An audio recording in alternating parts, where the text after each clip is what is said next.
அஸ்ஸலாமு அலைக்கும். Welcome back to Rasheeda's hobbies. Friends, இன்றைக்கி நம்ம சேனலில் என்னோடய ஈவினிங் vlog தான் பார்க்க போகிறீங்க. இந்த vlogல நான் வந்து ஈவினிங் ஸ்நாக்ஸாக பன்னீர் டிக்கா ரெசிபி செஞ்சேன். அதை இன்க்ளூட் பண்ணியிருக்கேன். அதுக்கப்புறமா இங்கே உள்ள பார்க்கை வந்து சுற்றி காட்டுறேன். வாங்க வீடியோக்குள்ளே போகலாம். இன்றைக்கி வந்து ஈவினிங்க்கு நான் வந்து ஸ்நாக்ஸுக்காக பன்னீர் டிக்கா தான் பிளான் பண்ணியிருக்கிறேன். ஸோ அதுக்காக வந்து கிட்டத்தட்ட ஒரு 200 கிராம்ஸ் போல் பன்னீர் வந்து இந்த மாதிரி சின்ன சின்ன க்யூப்ஸாக வந்து கட் பண்ணி வச்சுருக்கிறேன். பன்னீரை வந்து கட் பண்ணதுக்கு அப்புறமா இதுக்கு தேவையான மசாலா வந்து மேரினேட் பண்ணி வைக்கிறதுக்காக நம்ம மசாலா ரெடி பண்ணிக்கலாம்.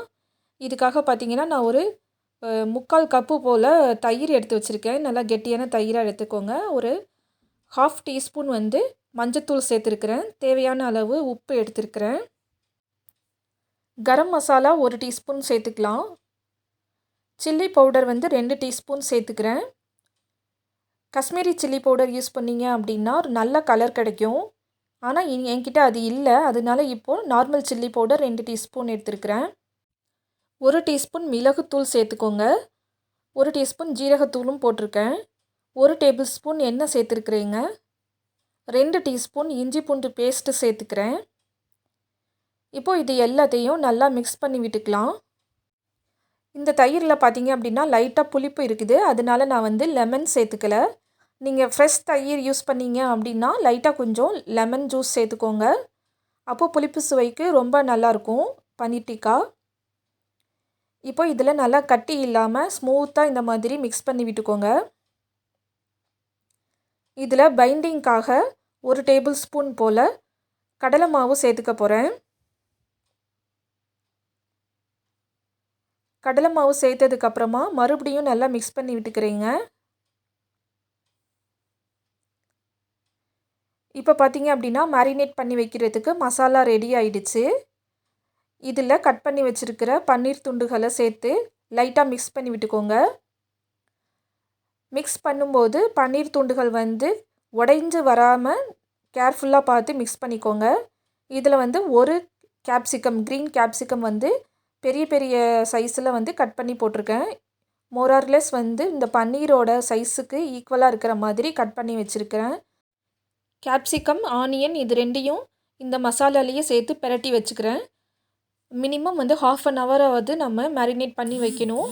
நான் வந்து இன்றைக்கி 1 ஹவர் போல் ஊற வச்சுருக்கிறேன் மசாலாவில் இந்த பன்னீரையும் கேப்சிகம், ஆனியன் இது எல்லாத்தையும். இப்போது 1 ஹவர் ஆயிடுச்சு. இப்போ இதை ஸ்கூயரில் வந்து அரேஞ்ச் பண்ணி வச்சுக்கலாம். ஃபஸ்ட்டு வந்து கேப்சிகம் எடுத்துக்கிறேன். கேப்சிகம் வச்சதுக்கு அப்புறமா ஒரு துண்டு வந்து ஆனியன் சேர்த்துக்கிறேன். ஆனியனுக்கு அப்புறம் பன்னீர் வச்சுக்கிறேன். இதே போலயே ஒரு 3 செட்ஸு வந்து அரேஞ்ச் பண்ணி வச்சுக்கிறேன் ஒரே ஸ்கூயரில். என்கிட்ட வந்து கொஞ்சம் பெரிய சைஸு ஸ்கூயர் இருக்குது. ஸோ ஒரே ஸ்கூயர்லேயே வந்து நான் கிட்டத்தட்ட 3 செட்ஸு வந்து அரேஞ்ச் பண்ணி வச்சுருக்கிறேங்க. காஷ்மீரி சில்லி யூஸ் பண்ணியிருந்தோம் அப்படின்னா நல்லா பன்னீர் டிக்கா வந்து பார்க்குறதுக்கு நல்லா ரெட்டிஸாக வரும். இந்த பன்னீர் டிக்காவில் ஆர்டிஃபிஷியல் ஃபுட் கலர் எதுவுமே நான் இன்றைக்கி ஆட் பண்ணலைங்க.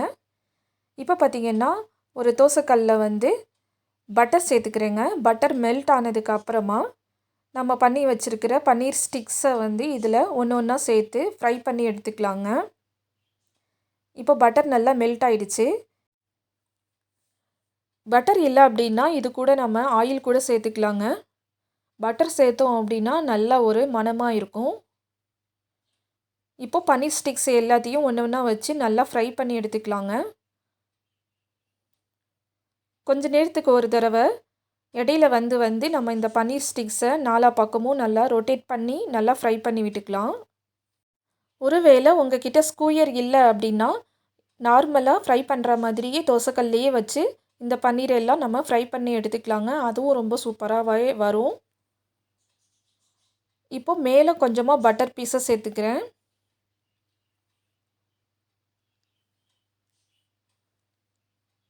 பட்டர் சேர்த்ததுக்கு அப்புறமா கொஞ்ச நேரம் கழித்து இதை நல்லா ரொட்டேட் பண்ணி விட்டுக்கலாங்க. இந்த ஸ்கூயரை வந்து நல்லா 4 சைட்ஸுமே நல்லா ஃப்ரை ஆகிற மாதிரி ரொட்டேட் பண்ணி ஃப்ரை பண்ணிக்கலாங்க.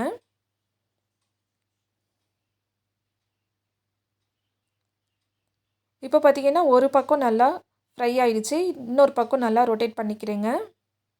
உங்ககிட்ட மஞ்சள் கலர் குடமிளகா, சிவப்பு கலர் குடமிளகாலாம் இருந்துச்சு அப்படின்னா அதையும் இதோட சேர்த்துக்கலாம். பார்க்குறதுக்கு ரொம்பவே கலர்ஃபுல்லாகவும் இருக்கும், நல்லா டேஸ்ட்டாகவும் இருக்கும். பட் இன்றைக்கி நான் வந்து வெறும் க்ரீன் கலர் கேப்சிகமில் மட்டும்தான் இன்றைக்கி நான் செஞ்சுருக்கிறேன். இதுவுமே நல்லா டேஸ்ட்டாகவே இருந்தது. இப்போது இன்னும் கொஞ்சம் பட்டர் சேர்த்துக்கிறேங்க. இப்போ பன்னீர் எல்லாம் பார்த்தீங்கன்னா 2 சைடும் நல்லாவே வெந்துருச்சுங்க. இப்போ ஒரு 5 மினிட்ஸ் கழித்து பார்க்கலாங்க எப்படி இருக்குது அப்படின்னு சொல்லிட்டு. 5 மினிட்ஸ் கழித்து பார்த்தீங்க அப்படின்னா நல்லா 4 பக்கமும் நல்லா செவந்து நல்லா ஃப்ரை ஆயிருச்சு நம்மளோட பன்னீர். நான் ரொட்டேட் பண்ணி காட்டுறேன் பாருங்கள் எப்படி இருக்குதுன்னு. நல்லா 4 பக்கமும் நல்லா ஃப்ரை ஆகி வந்திருக்குது. ரொம்ப சூப்பராக வந்துருச்சு நம்மளோட பன்னீர் டிக்கா. இப்போ இதை நான் சர்வ் பண்ணுறேன். இன்றைக்கி ஈவினிங் ஸ்நாக்ஸு இந்த பன்னீர் டிக்கா தான் எங்கள் வீட்டில். பன்னீர் டிக்கா சாப்பிட்டுட்டு நாங்கள் வந்து பார்க்குக்கு கிளம்பிட்டோம். இங்கே உள்ள பார்க்கு எப்படி இருக்குதுன்னு பார்க்கலாங்க. இப்போ பார்க்குக்கு வந்தாச்சு. இந்த பார்க்கு பார்த்தீங்க அப்படின்னா என்னோடய கிட்ஸுக்கு ரொம்ப ரொம்ப பிடிச்சமான பார்க்கு இது. இப்போ போய்கிட்டு இருக்கிற சூழ்நிலையால் இந்த பார்க்லேயும் கிட்ஸுக்கு வந்து ப்ளே ஏரியாவை இன்னும் ஓப்பன் பண்ணாமல் தான் வச்சுருக்காங்க. பட் இருந்தாலும் நிறைய கிட்ஸு வந்து ரன்னிங், சைக்கிளிங், ஸ்கேட்டிங் இது எல்லாமே பண்ணி விளையாடிட்டு இருக்காங்க. பெரியவங்களுமே வந்து நிறைய பேர் வந்து வாக்கிங் போய்கிட்டு தான் இருக்காங்க.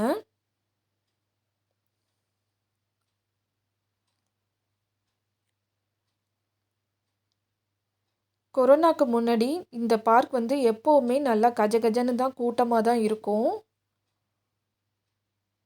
வீக்கெண்டில் நிறைய கெட் டுகெதர் ஃபேமிலிஸ் பண்ணுவாங்க.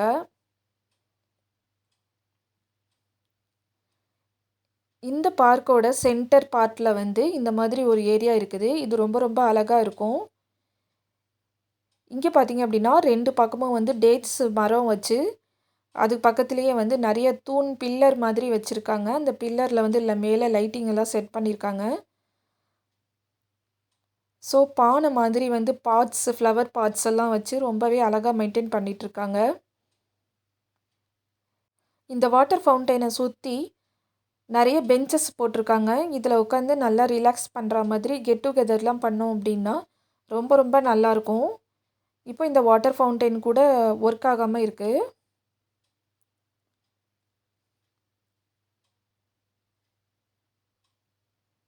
ரொம்பவே அழகாக இருந்துச்சு இந்த இடம். இப்போ சம்மருங்கிறதுனால ஃப்ளவர்ஸ் எல்லாம் வந்து கொஞ்சமாக தான் வச்சுருக்காங்க.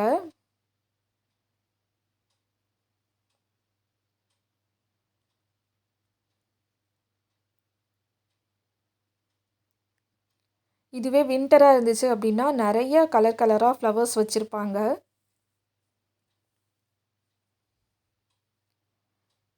கிட்ஸ் எல்லாம் ஸ்கேட்டிங் பண்ணிகிட்ருக்காங்க.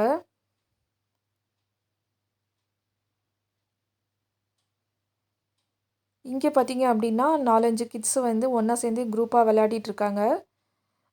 ஸ்டில் இன்னமுமே வந்து இந்த ப்ளே ஏரியாலாம் வந்து க்ளோஸ் பண்ணி தான் வச்சுருக்காங்க இப்போ இருக்கிற சூழ்நிலையால். எங்களோட சேர்ந்து நீங்களும் இந்த பார்க்கை நல்லா சுற்றி பார்த்துருப்பீங்க அப்படின்னு நினைக்கிறேன். இந்த வீடியோ உங்களுக்கு பிடிச்சிருந்தால் லைக் பண்ணுங்கள், ஷேர் பண்ணுங்கள், மறக்காமல் சப்ஸ்கிரைப் பண்ணுங்கள். சப்ஸ்கிரைப் பண்ணிவிட்டு பக்கத்தில் இருக்கிற நோட்டிஃபிகேஷன் பெல் ஐக்கானில் ஆல் அப்படின்னு சொல்லிட்டு ஒரு ஆப்ஷன் இருக்கும். அந்த ஆப்ஷனையும் சேர்த்து எனேபிள் பண்ணி வச்சுக்கோங்க. அப்போ தான் நான் தொடர்ந்து போடக்கூடிய வீடியோஸ் எல்லாமே உங்களை நோட்டிஃபிகேஷன் மூலமாக வந்து சேரும். இவ்வளோ நேரமாக இந்த வீடியோவை பொறுமையாக பார்த்ததுக்காக தேங்க்ஸ் ஃபார் வாட்சிங். Bye friends.